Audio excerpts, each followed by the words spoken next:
La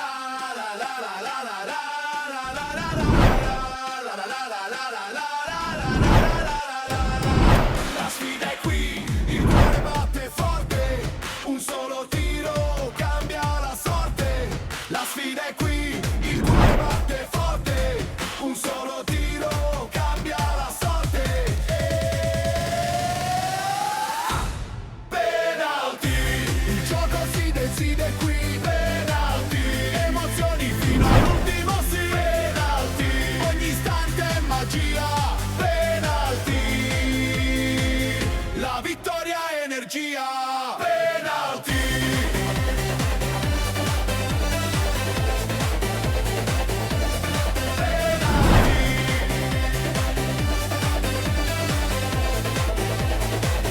La vittoria è energia. Sportivi di GS Channel, un saluto a tutti voi da Penalty, tutto il calcio di cui il calcio vero non parla mai. Un abbraccio forte per tutti coloro che ci seguono attraverso la frequenza romana, canale 79, e anche quelli che ci seguono attraverso la frequenza calabra, il canale 83. Bentrovati con la trasmissione che parla di calcio dilettantistico, come al solito riflettori puntati sul campionato nazionale dilettanti, girone I, ma parleremo nella parte conclusiva della nostra trasmissione anche e soprattutto del girone calabro per quanto riguarda il campionato di eccellenza. Ma andiamo subito a presentare anche il nostro ospite che ci accompagna per buona parte della trasmissione, il direttore sportivo del San Giorgio Piana, Marco Lo Giudice. Grazie per l'invito, è un piacere essere qui con voi. Allora Marco, parliamo di questo San Giorgio Piana, perché diciamolo pure, l'anno scorso avete fatto un campionato bellissimo, complimenti, avete buttato le basi per una continuità anche per questa stagione. Nel frattempo possono già partire le immagini di questa ennesima vittoria interna che vi proietta in una zona, non dico più tranquilla, ma decisamente abbordabile anche per la griglia playoff. Sì, allora io sono arrivato qui a Piana l'anno scorso, onestamente ho trovato una società, un ambiente che secondo me è un ambiente ideale per poter lavorare bene e poter costruire piano piano. C'è un presidente che è una persona seria, molto culato, che vuole fare le cose nel modo giusto, però è normale che... In eccellenze è difficile trovare un presidente che abbia questa mentalità. Io penso che sia, dico, poi sempre che vengo qui a parlare del mio presidente... No, vabbè, però dico, penso che l'ho sia detto uno, io questo, dai. Infatti, dico, penso che sia una delle persone che voglia costruire piano piano, non Sì. facciamo mai il passo più lungo della gamba, diciamo, si sta lì e piano piano si va costruendo. Sono arrivato l'anno scorso, quest'anno abbiamo cambiato tanto. Perché Moltissimo direi. tanti giocatori, il mister sono andati, quindi abbiamo cambiato, siamo ripartiti da un nuovo mister che conosce la Credo categoria. che Boncore abbia trovato la sua dimensione in questa bella realtà di San Giorgio Piana. Lo vedo intanto sereno e soprattutto poi la squadra sta giocando anche un bel calcio. Allora ti devo dire, è difficile stare male a Piana. Lo so. Perché c'è un ambiente Me sereno, lo ricorda sempre tranquillo. Filippo Chinnici, il vostro allenatore dello scorso anno. Secondo me la parola giusta è c'è un ambiente equilibrato. Per tutto nella vita, nel calcio, secondo me ci vuole equilibrio. A Piana c'è un ambiente equilibrato, si cerca sempre, anche quando si parte, sai, all'inizio si parte tutti per vincere. Chiaro. All'inizio 7-8 squadre Ed è partono... giusto così. È giusto, però è giusto anche sapere uno quello che vuole, quello che può fare. Qua il mister Boncore si è rimesso in corsa soprattutto partendo dall'inizio, che era da tanti anni che a lui non succedeva, quindi quando già subentri in delle situazioni un pochettino non facili. Lui è uno che ha carattere, che ci mette tutta passione, c'è tutto se stesso, però è normale che non è semplice arrivare in posti in issa, poter ribaltare la situazione così, con invece delle in dinamiche, questo caso, ripartendo da zero, con diciamo tutto un clima più sereno. a modo di costruire e plasmare la sua squadra, il suo modulo e la sua mentalità. Esatto, la sua mentalità, e si vede in campo perché la squadra è quadrata, è una squadra che attacca, pressa, diciamo si rivede la mano del mister, ma qui perché si è stato tutti, c'è un ambiente che te lo consente. Assolutamente. Tra l'altro un campionato molto ingarbugliato, soprattutto in testa, perché comunque ha parte licata, tutte le altre inseguono una posizione importante quantomeno per la griglia playoff. Tra l'altro quest'anno non ci saranno i famosi 10 punti di distacco, quindi potenzialmente l'ultima arrivata della griglia può ancora sperare possibilmente di giocarsi la semifinale. Questa squadra secondo te ha la forza e la mentalità per tirare fino alla fine? Tu che hai il termometro appunto del gruppo. Secondo me sì. cioè nel senso siamo una squadra che noi voliamo basso, nel senso a noi interessa guardare, abbiamo sempre detto prima, la salvezza, poi guardiamo Ci piace questa cosa, complimenti. partita dopo partita, ci siamo rinforzati perché abbiamo fatto 2 acquisti la settimana scorsa, sono 2 ragazzi di categoria. Li sveliamo i nomi perché già sì, no, già hanno giocato, sono Sekan e Mudu. Esperienza. Esperienza, giocatori che hanno fatto delle esperienze importanti, quindi è inutile dire, secondo me, come dicevo prima, ci vuole equilibrio, dire vogliamo fare i playoff, vogliamo vincere. Noi pensiamo a fare partita, vogliamo basso, siamo partiti un po' a rilento perché forse all'inizio cambiando tanto, mister nuovo, sono rimasti solo 3-4 ragazzi dell'anno scorso, avevamo puntato magari su qualcuno che poi caratterialmente non è riuscito a darci quello di cui avevamo bisogno noi, e quindi ora stiamo recuperando. Secondo me dobbiamo riuscire a dare soltanto un po' di continuità perché è l'unica, diciamo, pecca che abbiamo avuto, perché la squadra c'è, segue il mister, si vede, delle partite magari le abbiamo perse, però le abbiamo perse facendo un'ottima prestazione, quindi penso ma ci può anche stare in un campionato difficile come quello dell'eccellenza. È un campionato no? equilibrato perché quando incontri quasi sempre una squadra a pari livello tuo, se non superiore, ma anche chi sta là sotto. E dico, noi abbiamo vinto con la Folgore 1-0, è stata una partita difficile perché arrivano giustamente fuori casa, magari vengono, si chiudono, non è semplice, l'eccellenza è un campionato difficile. Assolutamente. Allora, noi come tu ben sai parliamo anche di Serie D, per cui con te avremo modo anche di fare un quadro completo del campionato nazionale dilettanti, pertanto apriamo ufficialmente la Serie D di questa settimana.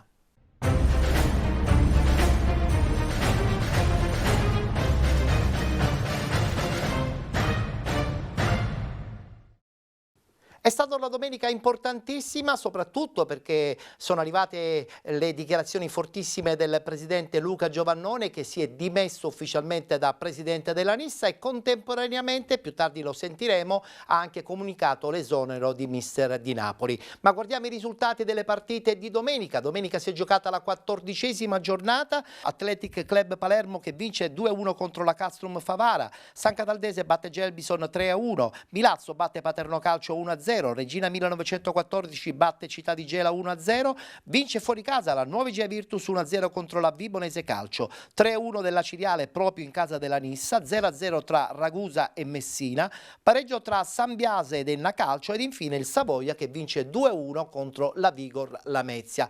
Classifica che vede sempre in testa la squadra campana del Savoia 1908 al primo posto con 28 punti, non molla comunque la Nuova Igea Virtus 27, con 25 si fa di nuovo sotto l'Athletic Club Palermo, 24 per San Biase con la Nis FC e la sorpresa Milazzo, 20 punti Vibonese, con 19 Città di Gela, 18 Regina 1914, con 16 punti Castrum Favara e Città di Aciriale, 15 per San Cataldese ed Enna, 14 Vigor Lamezia Gelbison, e poi abbiamo il Ragusa con 12, con 9 punti il Paterno Calcio, chiude all'ultimo posto con 7 punti, ma dobbiamo sempre ricordare i 14 punti insomma di penalizzazione il Messina, squadra che secondo me ha tutta la forza per sicuramente ribaltare questa ultima posizione in classifica. Guardiamo anche la schermata del prossimo turno, si ritorna in campo domenica prossima, domenica 7 di dicembre. Athletic Club Palermo Vibonese Calcio, Città di Aciriale Gelbison, Città di Gela Castrum, Enna Calcio Nis FC, Messina Vigor Lamezia, Nuova Igea Virtus Savoia 1908, questo è proprio il big match della domenica, Paterno Calcio Regina 1914, San Biase Milazzo ed infine San Cataldese che giocherà in casa del Ragusa. Voglio iniziare da questo Athletic Club Palermo. Che sorpresa è stata per te questa bella rivelazione palermitana? Ha una squadra indubbiamente di categoria, sottolineiamola questa cosa. Dico, è stata una sorpresa nei risultati. Come società, dico, si conosce, una società strutturata, in grande crescita, ha fatto grandi cose soprattutto in eccellenza ed era normale che anche in Serie D volessero fare bene, però al primo anno devo dire forse nessuno si aspettava di ritrovarla. Beh, una partenza a razzo, diciamolo pure. Una grande partenza, secondo me stanno facendo un gran lavoro e soprattutto si sono ritrovati il lavoro degli scorsi anni in eccellenza perché sono arrivati pronti, cioè non è una matricola ma è una società Sì. hanno preso Giorgio Perinetti, c'è Tutto un uomo di dire. esperienza come Giampiero Clemente che conosce la categoria, e poi c'è una società solida che è ripartita secondo me da dei uomini che avevano vinto l'anno scorso, aggiungendo dei tasselli che si stanno dimostrando rendere, secondo me, anche grazie al mister, sicuramente Certo. rendere molto di più rispetto a quello che si potesse all'inizio pensare. Io credo che questo Athletic Club Palermo durerà tantissimo e sarà veramente sino all'ultimo una delle squadre rivelazioni di questo girone. Guardiamoci gli highlights, squadra palermitana che vince in casa del Favara.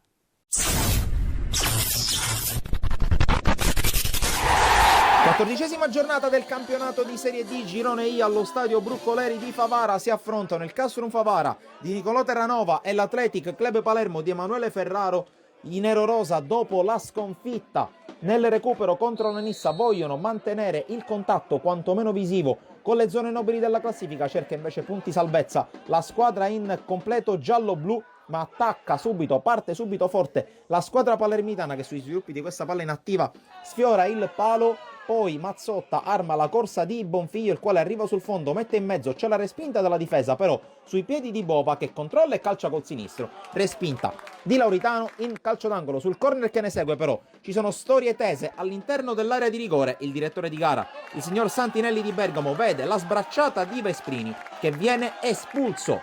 Rosso diretto per il numero 3 dell'Athletic Club Palermo, che dunque dopo pochi minuti rimane in inferiorità numerica. Qui dal replay possiamo vedere la sbracciata del difensore nero-rosa, però gli ospiti attaccano ancora e sugli sviluppi di questa azione girata mancina di Zalazar che vale lo 0-1. Qualche dubbio sul punto di ingresso della palla all'interno dello specchio della porta. Esultano gli uomini di Ferraro, sono invece furibondi e vanno a protestare soprattutto con il secondo assistente, il signor Sintini di Cesena. I giocatori di Terranova, ma nonostante l'inferiorità numerica, continua ad attaccare l'Athletic Club Palermo. Qui la respinta corta sui piedi ancora di Santiago Zalazar. 2-0, doppietta in pochi minuti. 2-0 è anche il suo numero di maglia, seppur al rovescio rispetto al risultato. Prova a reagire allora il Castrum Favara con questo calcio di punizione messo fuori con i pugni da Greliak. Poi Tripicchio cerca di imbastire un'azione offensiva, Piazza cerca di mettere in mezzo il pallone, Greliak però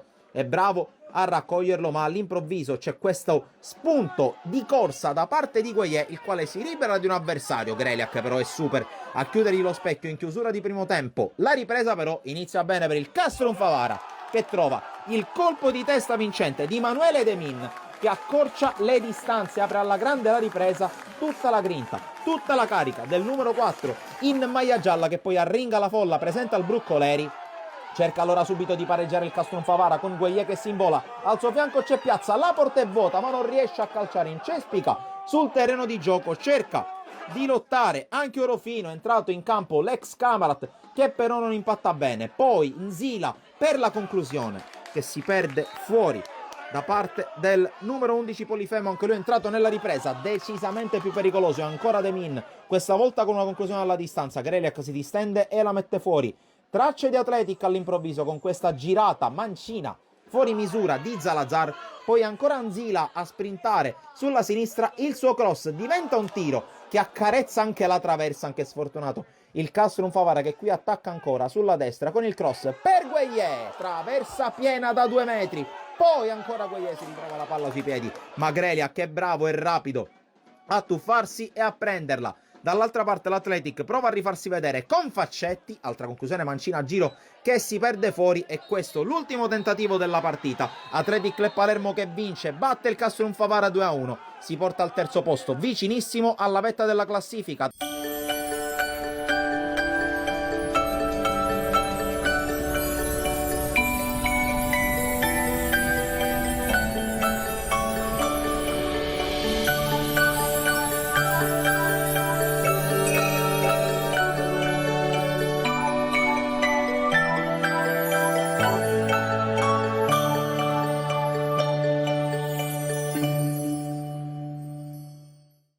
Come potete ben vedere, anche noi di Penalty siamo ormai entrati in piena atmosfera di Natale. Vi ricordo che saremo in onda anche giorno 25 di Natale, quindi noi di Penalty non vi abbandoneremo mai, magari vi porteremo anche qualche regalo sotto l'albero. Voglio proseguire perché adesso devo parlare di questa sorpresa a San Cataldese, perché dall'arrivo di Vanzetto questa squadra sembra letteralmente trasformata.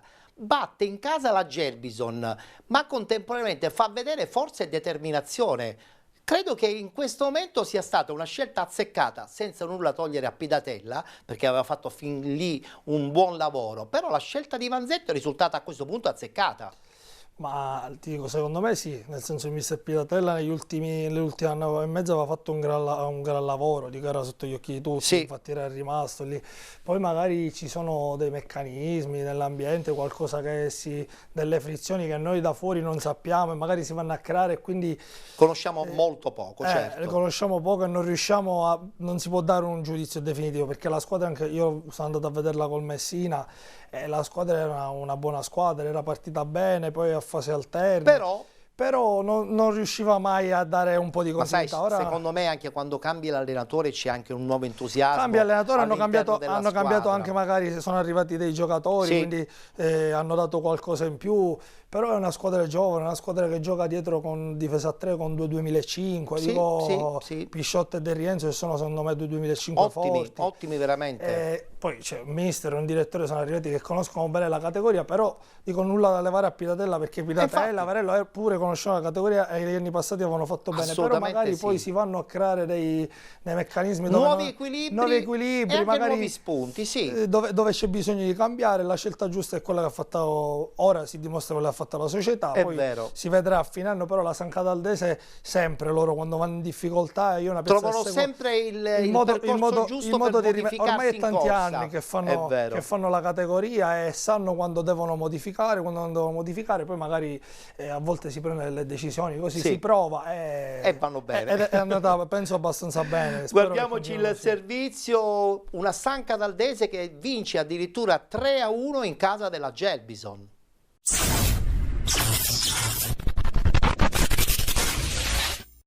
Per la Gelbison non si arresta la serie negativa e cade in casa nello scontro diretto in chiave salvezza contro la San Cataldese, che per effetto di questo colpo in terra cilentana scalza in classifica proprio i rossoblù di Agovino, sempre più risucchiati in zona play-out. La Gelbison parte decisa, la gara resta equilibrata, ma con il passare dei minuti è la San Cataldese a prendere il controllo della manovra e nei minuti finali opera un micidiale 1-2 che finisce per tramortire i rossoblù cilentani. Al minuto 39 infatti, dopo una bella conclusione di Romano che colpisce il palo, sulla ribattuta Di Mino piazza il tapin vincente e poi, dopo soli 5 minuti, il team siciliano trova il raddoppio su punizione con Castro. Nella seconda frazione la Gelbison rischia di subire la terza rete in apertura, ma al settimo una punizione dal limite di Ferreira si stampa sul palo e Zeleschi deposita in rete riaprendo così i giochi.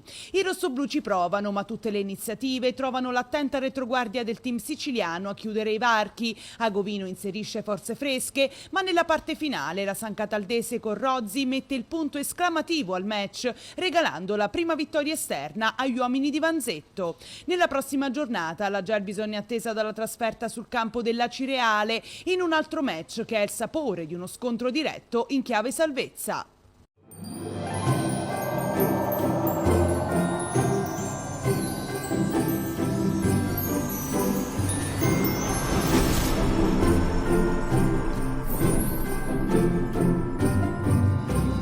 E parliamo adesso dei 24 punti del Milazzo. Attenzione, Milazzo che entra prepotentemente a gamba tesa nella griglia delle possibili vincenti di questo girone a questo punto, perché la distanza dalla testa non è tantissima, in casa è quasi imbattibile. Fa sotto un Paternò e ci può anche stare perché insomma credo che la differenza tecnica ci sia, ma questo Paternò chiaramente in crisi irreversibile, dalla sua c'è questo Milazzo invece che la crisi in questo momento non la vede neanche, anzi c'ha tantissimo entusiasmo. Ti dico, secondo me anche lì c'è una coppia che già va avanti, anche se a volte si sono lasciati e poi ripresi, Sì, è vero. come Strianese e Catalano, una coppia che conosce la categoria, sono stati bravi perché c'è stato un momento di difficoltà dove sembrava, comunque le notizie che scrivono, poi Vabbè. sembrava che potessero cambiare, però sono stati bravi secondo me a mantenere saldo tutto, Bravo. cambiare poco, hanno preso una punta, Hanno ritrovato la spada finalmente, che all'inizio stagione non c'era. hanno ritrovato la spada, secondo me hanno preso dei giovani interessanti con Strianese e Catalano, secondo me è un duo che ogni anno sa, garanzia. anche Strianese va a pescare magari quei ragazzi che sono in una fase calante perché escono dagli under, Hanno cose. bisogno di essersi... Anche di- lì per di- dire di ritrovarsi, hanno sì. preso per me un 2004 che è Pipitone, che era a Trapani, aveva fatto benissimo e forse l'ultimo anno si era un po' perso, loro l'hanno ripreso, ora gioca titolare, quindi vanno a fare, cioè il direttore è sempre attento ad andare a cercare questi profili forti che però magari escono dagli under e quindi Che perdono poi un alla fine pochettino questo è il d'appeal. vero ruolo di un direttore sportivo, è anche quello, no? Riuscire a individuare quei giocatori che vanno in crisi l'anno passato e che hanno bisogno di insomma rilanciarsi. Ma per fare un e a esempio- Milazzo È successo questo, ma abbiamo visto la San Cataldese, hanno preso Di Mino che veniva dal Ligione 2003, che sembrava dovesse stare fermo, non tenere più squadra, è arrivato a San Cataldo, al Ligione non giocava e ha fatto gol, quindi dico bisogna andare a trovare secondo me quei profili e loro ogni anno lo fanno perché vero. rilanciano. Io mi ricordo un anno loro hanno preso a Paternò Mascari che veniva da un anno fermo, gli ha fatto 8 gol l'anno di Torrisi. l'anno di Torrisi Sì. e quindi riescono sempre, ma c'erano Rizzo, c'era Cangevi, vanno a prendere sempre quei profili che poi si devono rilanciare, ma sono Il dei giocatori lavoro forti. fatto in questa maniera poi alla fine dà i suoi frutti. Vince 1-0 e vola altissimo in classifica.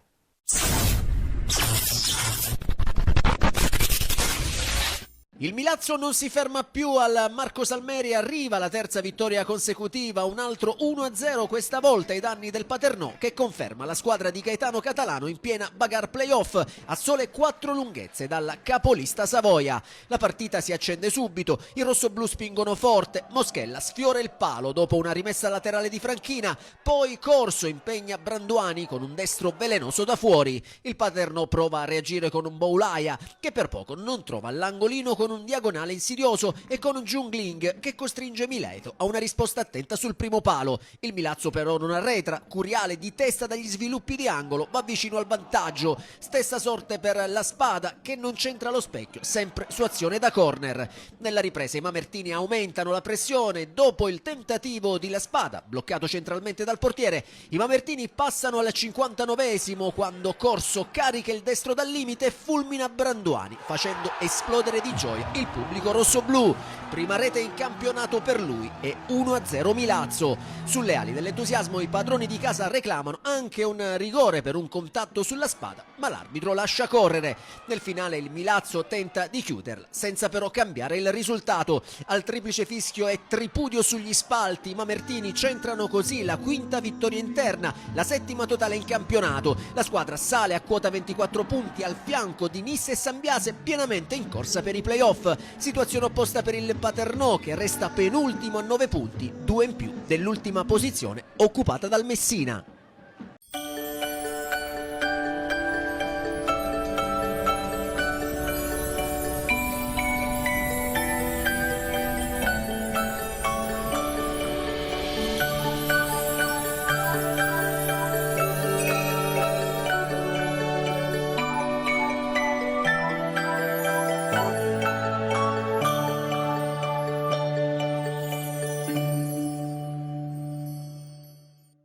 Voglio continuare a parlare di Torrisi perché Torrisi vince una partita difficilissima, giocando anche una grandissima partita contro il Città di Gela. Sentiamo le sue dichiarazioni e poi voglio sentire anche il parere di Marco Lo Giudice.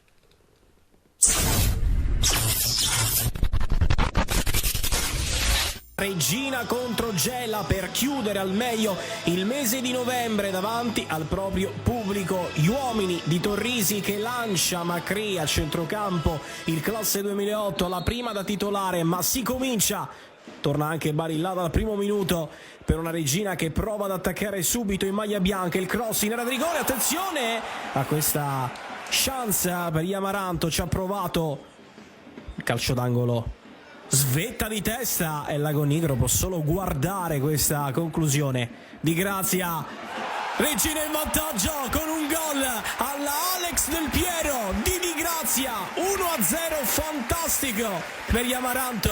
Oggi si è vista la vostra regina e la regina che la gente piace, perché oggi secondo me la vittoria più bella è stata la tifoseria organizzata che per 97 minuti ha incitato la squadra, gli applausi e i cori della tribuna centrale e gli applausi a fine partita. Quindi oggi se tutto lo stadio ha applaudito e incitato vuol dire che si è fatto qualcosa quantomeno che ha dato un'impressione di apprezzabilità, e quindi questa è la cosa più importante.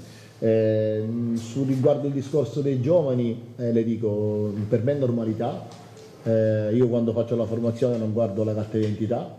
Magri è da 2 settimane che l'ho aggregato in prima squadra, ho visto in questo ragazzo delle qualità importanti. Oggi è stata una scelta tecnica, perché noi nelle partite precedenti una delle nostre difficoltà l'abbiamo riscontrata del non avere l'equilibrio giusto, dettato magari da un centrocampo più consistente sulla fase di non possesso, non abbiamo avuto filtro, e quanto quanto visto ad Enna, anche naturalmente se non sulla fase di possesso no, ma sulla fase di non possesso, il doppio play che è stato Sarandella, Ribic ha dato più copertura nelle preventive. Oggi il sostituto naturale per caratteristiche era lui e non Mungo per caratteristiche, o Fofana però sapevamo una vera condizione. Il ragazzo l'ho allenato 2 settimane, mi ha dato delle garanzie, ti dico che è stato un ballottaggio, mi sono portato fino a ieri, quando poi ci siamo incontrati in foresteria prima di andare a cena e gli ho detto: Magri, ma se dovessi cadere dal letto stanotte, no? E domani mattina ti metto negli 11 iniziali, come risponderesti? Scherzando, no? Ho detto: mister, vado a fare quello che so fare, giocare a calcio con serenità, senza nessun tipo di preoccupazione. E lì ho deciso, non avevo dubbi. È un ragazzo che si allena a 1000, che ha delle qualità importanti. Abbiamo scambiato una battuta di scherzo per capire la sua reazione, naturalmente, consentitemela, però diciamo che abbiamo visto qualcosa di diverso oggi, ma soprattutto abbiamo visto la continuità a quello che è stato il DNA di questa squadra, l'atteggiamento di questa squadra.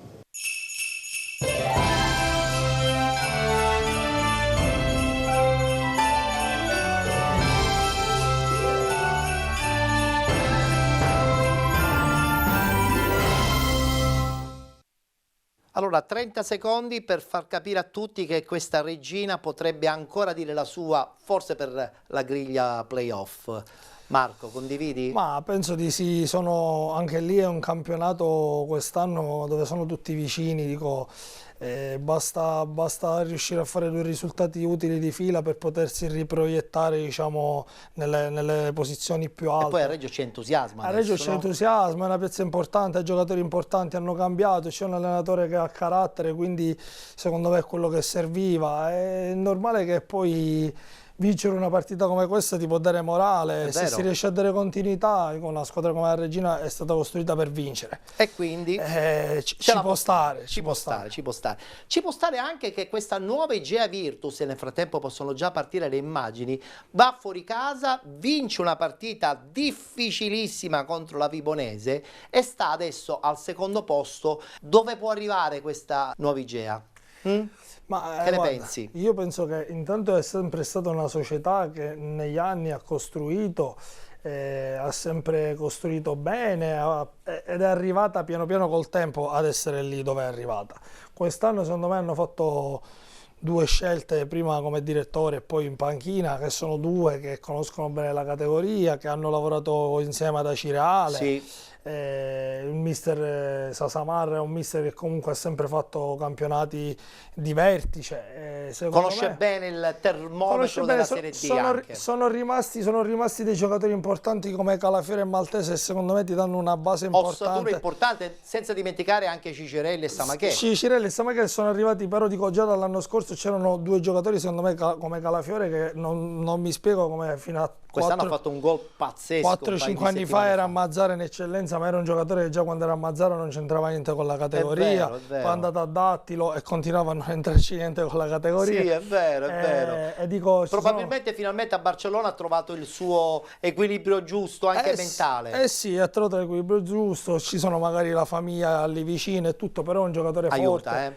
che conoscono la piazza, una piazza che ha pubblico, una piazza che fa stare bene i È una piazza giocatori. che sta sentendo odore di Serie D, per loro sarebbe uno straordinario ritorno, quindi siamo ben contenti Sì, che possa assolutamente. ambire a questo posizionamento finale, Assolutamente. sempre con grande rispetto nei confronti del Savoia, che Cioè, attualmente vabbè, ma è sono al lì, primo sono lì posto. secondo me lì a lottare tutti, anche loro penso in questo mercato non cambieranno tanto, perché cambiare non è sempre sinonimo di Ma se la squadra sta rafforzarsi, andando bene, però, poi tra l'altro c'è penso equilibrio. che uno o due elementi che possono dare una mano in più alla squadra li metteranno, perché il direttore è uno che è sempre Beh, attento. arriverebbero secondo me dei giocatori che servono non per rompere uno spogliatoio, ma Per alzare un po', il pochettino tasso il tecnico tasso anche. tecnico. Sì. In vero, è vero. Terremoto, perché domenica dopo la partita il presidente Luca Giovannoni si è dimesso ufficialmente, tra l'altro anche nel consiglio di ieri sera ha confermato le sue dimissioni, ma soprattutto proprio ieri sera, anche un po' inaspettatamente, ha comunicato l'esonero dell'allenatore di Napoli. Sentiamo le sue dichiarazioni.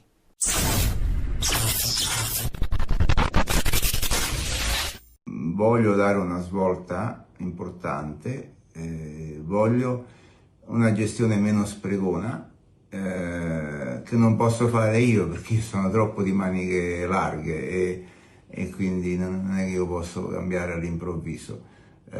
Sono troppo generoso, troppo magnanimo e molti se ne approfittano. Quindi metteremo un manager che avrà questo ruolo di fare una gestione più oculata, però ecco, non solo non vado via io come proprietario, non va via nemmeno Savio Ferreri come proprietario e nemmeno tutti gli altri proprietari, anzi mi hanno invitato loro a rimanere, nessuno se n'è andato in questo periodo, questi giorni difficili, mi hanno invitato loro come tutte le tifose e i tifosi a restare, e c'è stato insomma una richiesta diffusa da parte di tantissimi, messaggi, post, chiamate a me e anche messaggi eccetera, una volontà popolare di esonerare gli allenatori. Quindi mio malgrado abbiamo oggi, stasera, esonerato mister Di Napoli e mister Tatomir, a cui auguro un in bocca al lupo per il proseguimento della loro carriera.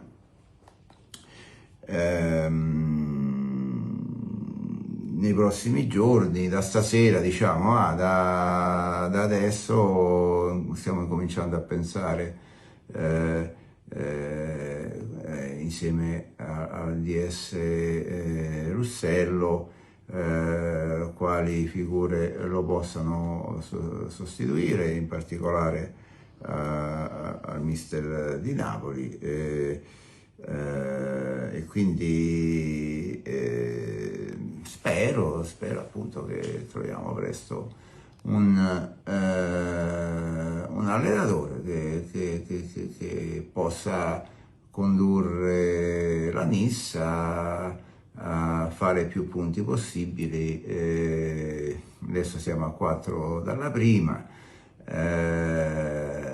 Spero che tutti quelli che da mesi mi chiedevano di esonerare Di Napoli avevano ragione e che magari da ora in poi vinciamo tutte le partite. Lo speriamo tutti noi tifosi della Nissa.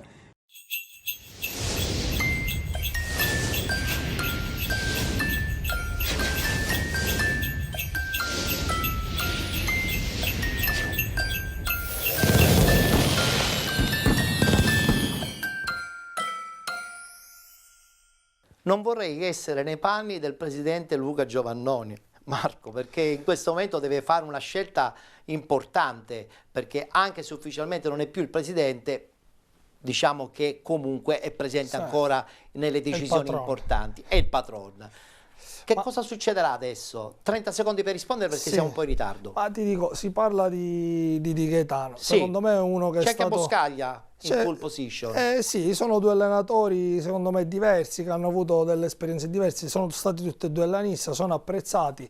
Dico, magari Di Gaetano è più uno che conosce negli ultimi anni la categoria, quindi potrebbe dare qualcosa in più per la Però categoria. potrebbe essere il rilancio di Boscaglia, che invece viene da parecchie stagioni di esoneri, per cui rilanciarsi a Caltanissetta potrebbe essere un'ulteriore svolta per la carriera di Boscaglia. Con un ambiente che conosce magari bene dal passato, però io volevo dire una cosa sul presidente. Dico, in un mondo dove nessuno si prende le responsabilità ed è sempre colpa degli altri. Mi piace quello che stai per dire. A me piace che un presidente va lì e dice quali sono i suoi difetti, che sono dei difetti positivi, perché essere dimenticati, e dice io non posso farlo, perché dico, quindi si prende le sue responsabilità e va a migliorare dove lui magari in questo momento pensa si debba migliorare. Creando nuovi stimoli e mettendosi lui in discussione in prima persona. Fossero tutti così, ma non è così. Dobbiamo voltare pagina perché dobbiamo parlare anche di questo Messina che in casa della Ragusa pareggia 0-0. Nel frattempo abbiamo anche le immagini che accompagnano questa partita. Ragusa che si sta riprendendo da un paio di settimane a questa parte. Non per niente la settimana scorsa è andata a pareggiare a Barcellona Pozzo di Gotto. Quindi l'ossatura di Lucenti sta reggendo probabilmente in uno dei momenti più importanti della stagione, il momento in cui non devi troppo allontanare la zona salvezza e cercare di fare punti il più possibile. Ma ti dico, secondo me hanno fatto una scelta coraggiosa con un allenatore che aveva fatto bene in eccellenza, però magari negli ultimi anni non aveva fatto la Serie D. Fanno delle scelte sui giovani, guardano ai giovani senza spendere tanto, perché sanno che il loro budget magari può essere quello, non fanno promesse, non fanno niente, hanno creato una squadra piena di giovani, ho visto a sprazzi anche nelle altre azioni, giovani ma che giocano anche bene. E corrono tantissimo. Corrono, hanno giovani di qualità, non hanno solo giovani, hanno giovani di qualità, hanno fatto secondo me delle scelte ottime per quello che era il loro obiettivo. Ovviamente non poteva essere vincere il campionato, però secondo me sono in perfetta linea. Poi hanno dei giovani interessanti, secondo me hanno un 2006 il difensore Mancino Prestigiacomo, che sono dei giocatori che piano piano secondo me faranno strada. Io mi inchino alla tua conoscenza dettagliata dei giocatori. Io ho memoria, ma se devo essere sincero è la prima volta che il mio ospite conosce tutti i giocatori uno per uno e questo dimostra la grande preparazione, quindi complimenti ancora.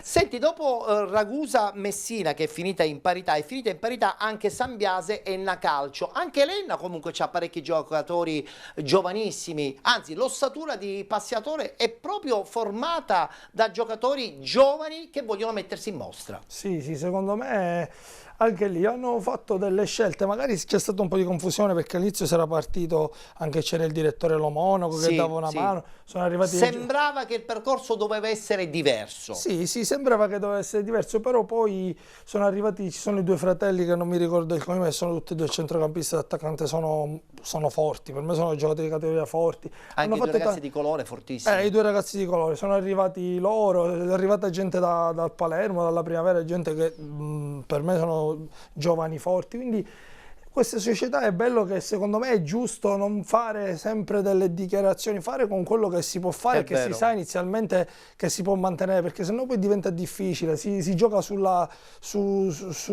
sogni dei ragazzi. Invece queste società fanno quello che possono fare e lo fanno bene. Tra l'altro in questa maniera i ragazzi prendono minutaggio che serve poi magari per il proseguo della loro carriera. Chiudiamo con questo Savoia. Allora, veramente in maniera velocissima mi devi dire se questo Savoia è veramente a questo punto la squadra da battere in questo girone I del campionato di Serie D, perché alcuni storcono il naso. No, ti dico, secondo me non la squadra da battere, è una delle 3-4 squadre che lotterà fino alla fine per vincere il campionato. Però non c'è certezza neanche da parte tua. Non c'è certezza per la squadra, perché è un campionato troppo equilibrato, perché anche il Paternò che è in difficoltà è andato a fare dei risultati importanti contro squadre, quindi è sempre un campionato tirato, può capitare quelle due partite, una partita dove non fai bene, una partita dove un po' di sfortuna, e ora c'è uno scontro diretto importante. Certo, se vincono con l'Igea Virtus a Barcellona diventa importante, però se succede il contrario la prossima settimana stiamo qui a parlare di altro. Guardiamoci gli highlights, la vittoria del Savoia che vale il primo posto solitario in classifica.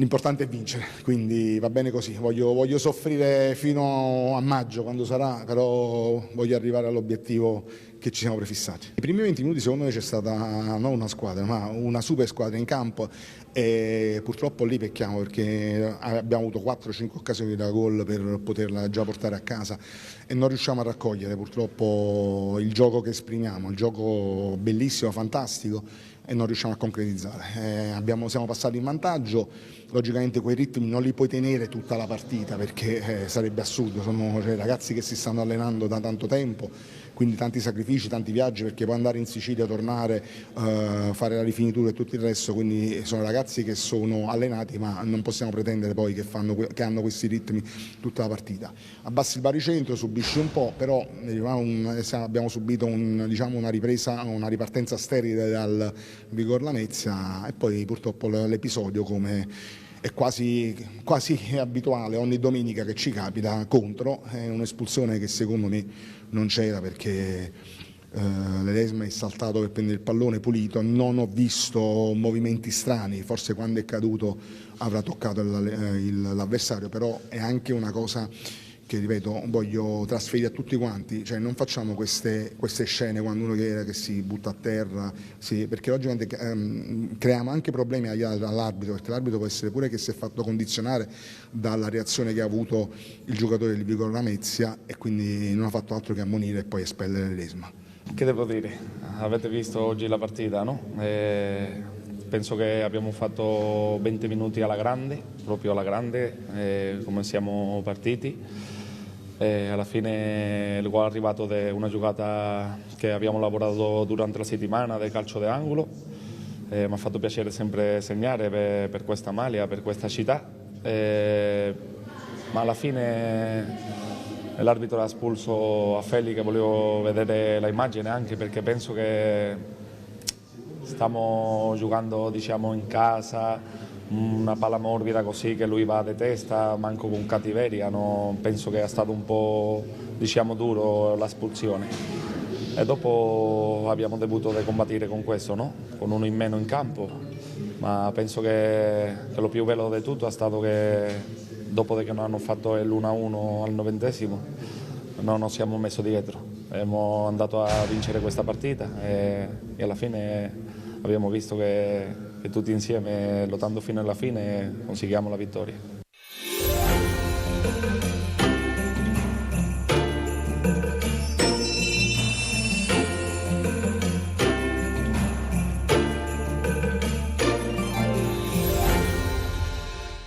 Voglio concludere con gli ultimi 30 secondi che dedico al San Giorgio Piana, la squadra dove tu quest'anno stai disputando un campionato secondo me importante. Sotto sotto vedo un certo ottimismo quantomeno per raggiungere i playoff e noi te lo auguriamo. Grazie. Ma cosa si augura lui invece nel 2026, Marco Lo Giudice?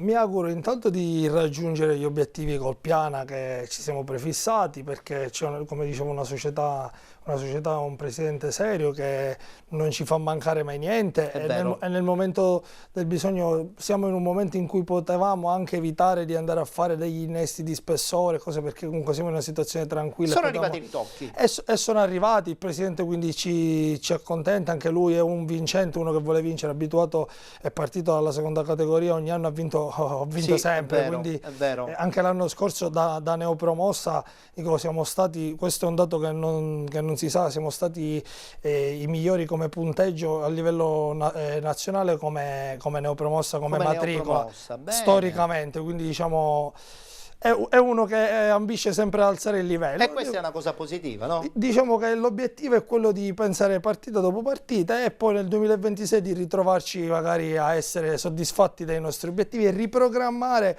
sempre a Piana, perché secondo me si può fare un gran lavoro. Piano piano stiamo crescendo, l'anno scorso abbiamo fatto delle cose anche extra campo, dico di mettere dei tasselli per... Mi piace questo percorso che ha un gradino alla volta come obiettivo. Step by step, diciamo, di mettere delle cose che fanno capire anche all'esterno che siamo in eccellenza non per caso, ma perché andiamo sempre migliorando. Benissimo, allora in bocca al lupo per questo 2026, Grazie, che tutti i prego. vostri progetti possono andare in porto e speriamo di rivederci presto a questo punto, Quando- perché la tua competenza mi piace all'interno di Penalty. Grazie mille, quando vuoi sempre a disposizione. Benissimo. Grazie dunque a Marco Lo Giudice, direttore sportivo del San Giorgio Piana. Ci fermiamo, brevissima pausa pubblicitaria e poi subito di nuovo insieme per continuare a parlare di calcio dilettantistico. Lo faremo con il turno domenicale del campionato di eccellenza calabro.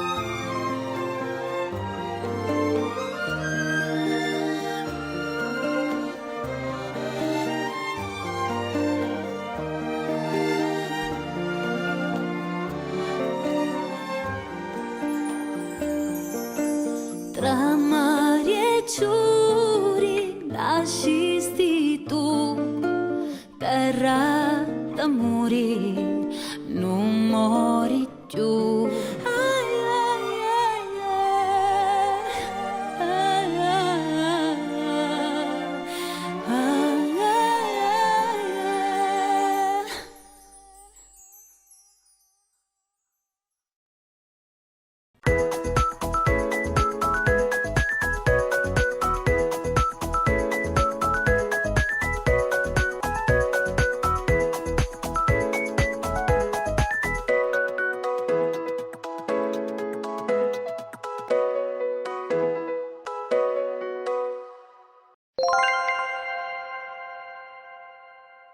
Rieccoci di nuovo insieme, siete ancora con Penalty, tutto il calcio di cui il calcio vero non parla mai. Vi ricordo in diretta il giovedì a partire dalle ore 21 sul canale 79 per Roma e provincia, ma anche sul canale 83 per quanto riguarda tutta la regione Calabria. Adesso è il momento di parlare del campionato di eccellenza.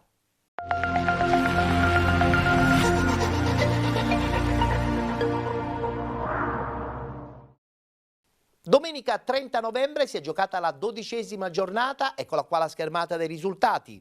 Brancaleone, Stilo Monasterace 0-0. Isola Capo Rizzuto, Bocale Calcio Admo 0-0. Vince fuori casa il Trebisacce Calcio 4-2 contro la Palmese 1912. DGS Praia Tortora batte Paolana 3-0. Reggio Ravagnese batte Gioiese 1-0. Città di Luzzi batte Rossanese 2-1. Soriano Fabrizia batte Castrovillari 1-0 ed infine sonante vittoria della Virtus Rosarno 6-0 contro il Cittanova Calcio. È ancora un testa a testa quello tra DGS Praia Tortora e Trebisacce Calcio, ma guardiamo la classifica nel suo dettaglio. Al primo posto la DGS Praia Tortora con 29 punti, distaccata di una sola lunghezza il Trebisacce Calcio con 28, 23 Reggio Ravagnese, con 22 Virtus Rosarno.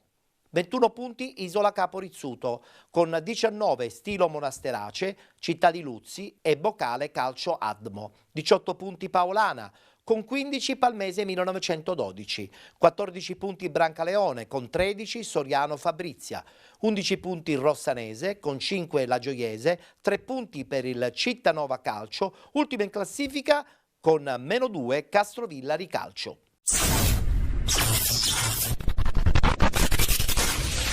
E il signor Armenia dà il via alle danze. Carbone può ripartire, Waller, palle in profondità per Boubacar, velocissimo, attenzione, pallonetto alto sulla traversa. Ecco, siamo adesso al 47esimo, quindi questa sarà l'ultima rimessa lunga, la palla viene controllata con un braccio, attenzione, la palla rimane sempre dentro, però l'arbitro era Dominguez che l'ha controllata con un braccio. L'arbitro comunque fa segno che è involontario. Inizia il secondo tempo a battere lo Stilo Monasterace in tenuta blu e numeri bianchi, gioca dalla destra alla sinistra dei vostri teleschermi il Brancaleone con maglia rosa e calzoncini bianchi dalla sinistra alla destra. Bravo Violi che salta anche il tentativo di fallo di Baldé, va Violi e qui la palla arriva a Gomez che viene in un certo qual modo anticipato da Gergo e c'è fallo su Gomez. di Gomez su Gergo, ammonito Gomez, ma qui veramente il signor Armenia di Ragusa ha preso un abbaglio perché è stato Gergo. Le immagini parlano chiare, le possiamo anche rivedere. E finisce la gara con 5 minuti e 20 secondi di recupero. La gara che finisce sul risultato di 0-0, un risultato che sicuramente sta più comodo allo Stilo Monasterace che al Brancaleone.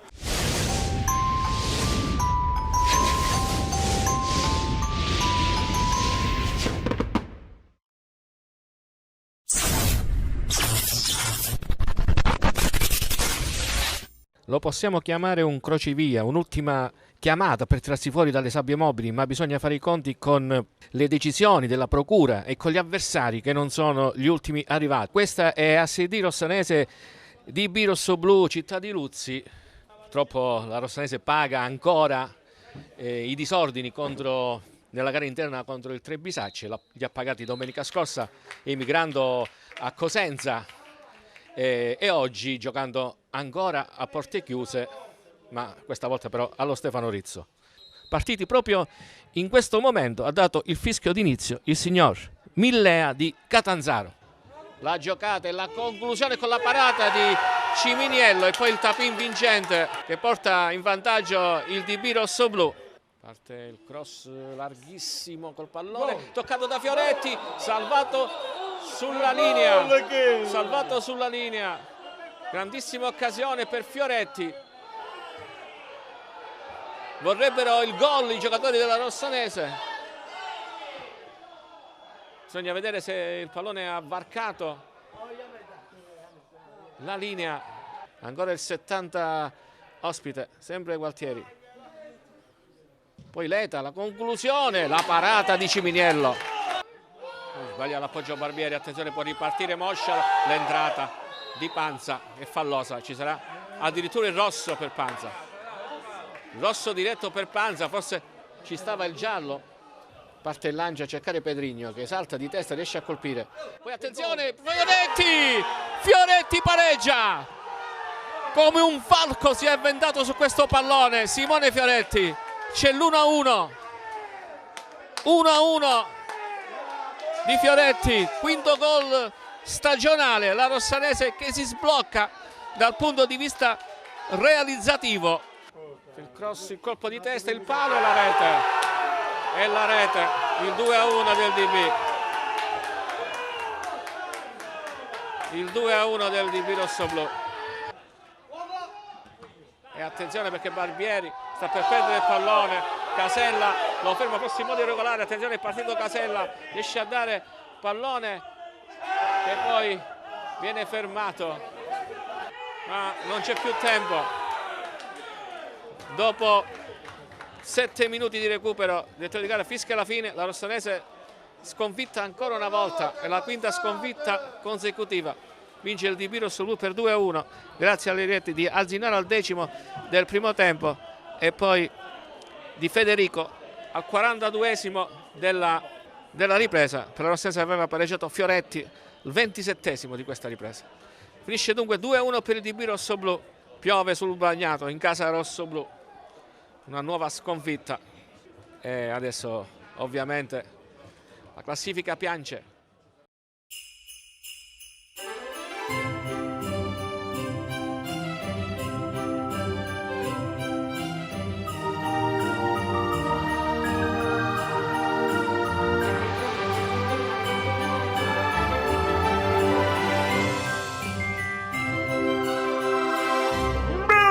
Christmas!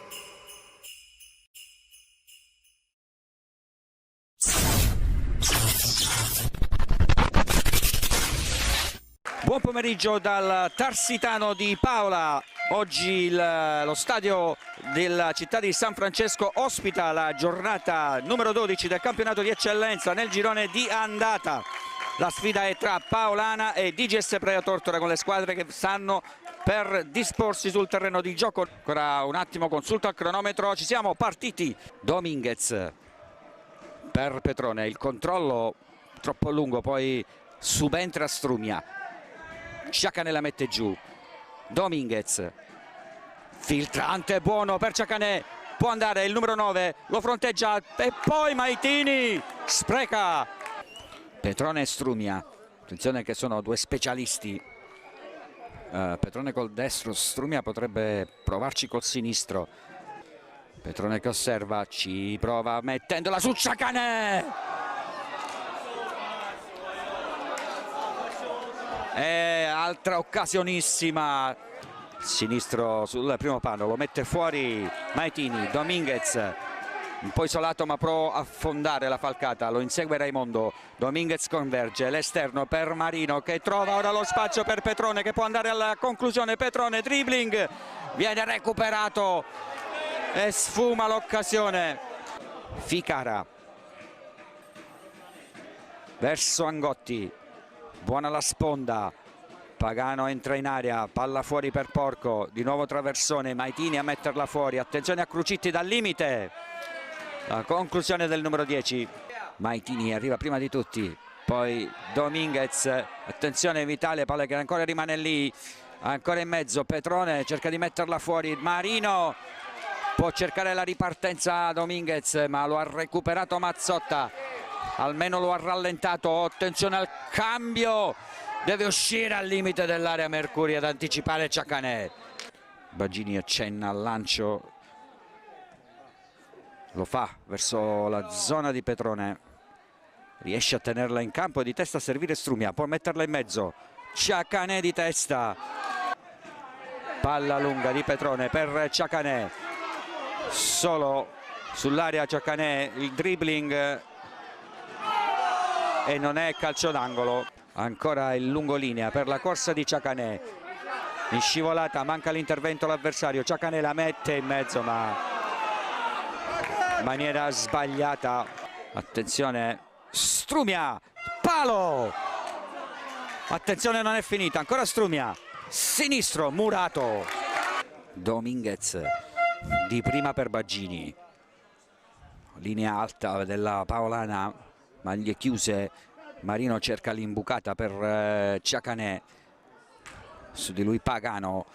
Strumia ancora per Marino, lo scatto da questa parte per Lupacchio, lo vede bene Marino, Lupacchio prova subito di prima, Maitini arriva ed è gol! Maitini sblocca il match e fa 1-0. Ancora Strumia verso Ciacanè, prova a liberarsi, ci riesce, attenzione palla dentro per Mazza, Mazza potrebbe cercare la conclusione, la trova! Mazza! Un destro chirurgico, batte Mercuri per la seconda volta, è il raddoppio della DGS Praia Tortora. Sullo scadere c'è ancora un'opportunità, una vittoria possiamo dire tutto sommato meritata, quella della squadra di Viscardi. Già nel primo tempo aveva avuto almeno 3 occasioni nitide per sbloccare il match anche nella ripresa. Ora seguiamo però live il calcio di punizione. Ciacanè all'incrocio preciso a siglare il 3-0. Arriva il triplice fischio di Biondo, decreta la fine della sfida, il derby del Tirreno se lo aggiudica la DGS Praia Tortora in questa 12ª giornata di andata del campionato di eccellenza per 3-0, con i gol tutti nella ripresa. Al 29esimo Maitini, al 43esimo Mazza e al 49esimo sempre della ripresa Ciacanè a chiudere la contesa.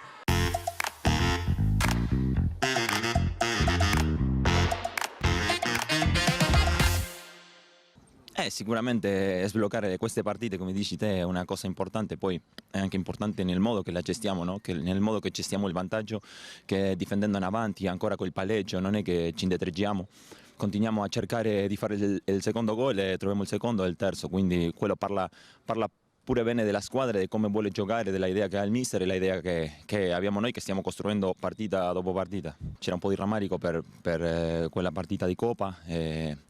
Pure se vi ricordate l'anno scorso non avevamo potuto vincere contro la Paolana, quindi è una squadra tosta, una squadra che è difficile vincere qua a Paola. Penso che l'abbiamo vinto e meritatamente, abbiamo giocato tutti i 90 minuti meglio noi che loro.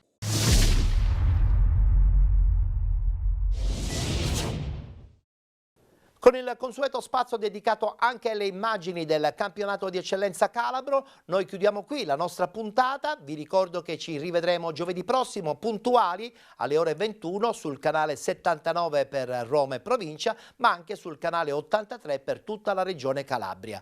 Grazie per essere stati con noi, ci vediamo tra 7 giorni.